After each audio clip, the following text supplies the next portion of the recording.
Hi, I'm with my mate Rich today. Rich comes to my classes. He also does a one-to-one with me each week. We do a little bit of groundwork and some pad work. He's a really nice guy. Rich has been watching some of these little video clips and he asked me if he could give a little talk on anxiety. Rich has suffered with anxiety most of his life.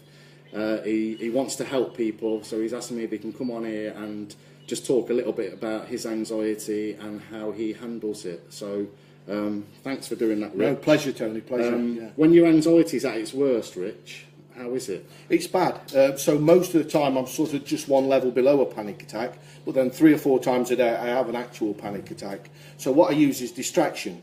I tend to do things like I ride my bike every morning at 6 o'clock. I paint, you'll laugh, I do some painting, I do some drawing, I make sure I'm occupied. My son keeps me occupied a lot of the time as well. So I make sure I've got something to do all the time, because the theory is that the more you sit thinking, then the panic builds and the panic builds. So it's important to distract yourself. I noticed in your blog the other day you talked about running. Running's really good, but as you get older you can't run.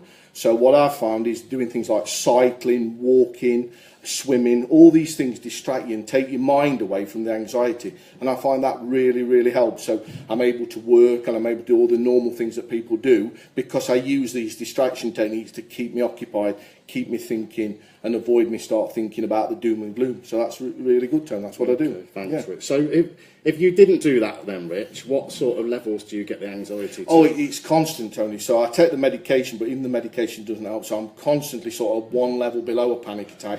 And then the more I sit and think about things and I start to worry and worry, I can actually have a full-blown panic attack, which is what I don't want to do, clearly. And any sort of stressful situations bring it on. Flying, I don't fly. I can't fly, so that's one thing that I can't cope with. But everything else I manage to do using these distraction techniques. And I'm actually writing a bit of a book at the moment, a bit of a diary about my life, just for my son, really. And that's another thing, I sit doing that at night, and it all occupies the mind and keeps you busy. Brilliant.